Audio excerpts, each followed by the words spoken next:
నమస్తే citizen news కి స్వాగతం. రైతులను పట్టించుకొని కాంగ్రెస్ సర్కార్ ప్రభుత్వంపై మండిపడ్డ కేటీఆర్ 500 మంది అన్నదాతలు చనిపోతే రేవంత్ రెడ్డి అందాల పోటీలో బిజీగా ఉన్నాడని, రేవంత్ రెడ్డి ప్రభుత్వం మొత్తం కమిషన్ల మీదనే నడుస్తోందని, రేవంత్ రెడ్డికి రైతుల సమస్యల మీద రివ్యూ చేసే సమయం లేదు, కానీ అందాల పోటీ మీద ప్రత్యేక శ్రద్ధ పెడుతున్నాడని కేటీఆర్ విమర్శించారు. వడ్డు కొనేటోడు లేడు, కొన్న వడ్లు తరలించేటోడు లేడు, అడుగుదామంటే స్థానిక నాయకులు అసలు పత్తకే లేరని కేటీఆర్ అన్నారు. 500 మంది కొంప ఉసురు తీసుకున్నావు, వాళ్ళ కొంప కొల్లేరు చేసినావు. 500 మంది అన్నదాతలు ఆత్మహత్య చేసుకుంటే ముఖ్యమంత్రి గారు అందాల పోటీలో బిజీగా ఉన్నాడు. రివ్యూ చేసే టైం లేదు. కల్లాల వడ్లు అట్లే ఉన్నాయి, కొనటోడు లేడు, కాంట పెట్టేటోడు లేడు, పట్టించుకున్నోడు లేడు. ఇప్పటికే అమ్మిన కాడికి పాపం మిల్లర్లకు అమ్ముకున్నారు. ఇప్పటికే 40-50% అమ్ముకున్నారు.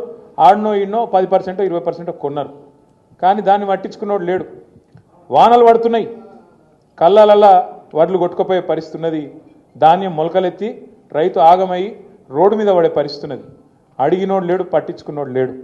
అడుగుదాం ఎవరినన్నా అంటే ఊళ్ళో సర్పంచ్ లేడు, ఎంపీటీసీ దిక్కు లేడు, జెడ్పీటీసీ లేడు, కౌన్సిలర్ లేడు.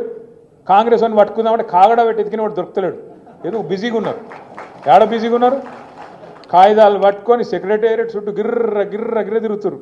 ఏందిరా అంటే ముఖ్యమంత్రి చెప్పిండు, నాకు ఓ పని తెచ్చుకోమన్నాడు, మా మంత్రి చెప్పిండు పని తెచ్చుకోమన్నాడు, 4 పైసలు మిగులుతాయన్నారు, ఇక పాత బాకీలు ఏమైనా ఉంటే పాత బిల్లులు ఏమైనా ఉంటే తెచ్చుకోమన్నారు, ఇస్తామన్నారు, కమిషన్లు తీసుకోమన్నారు. ఒకటే పనులు ఉన్నది ప్రభుత్వం మొత్తం. కమిషన్లు కమిషన్లు కమిషన్లు, 20% కమిషన్లు, 30% కమిషన్లు.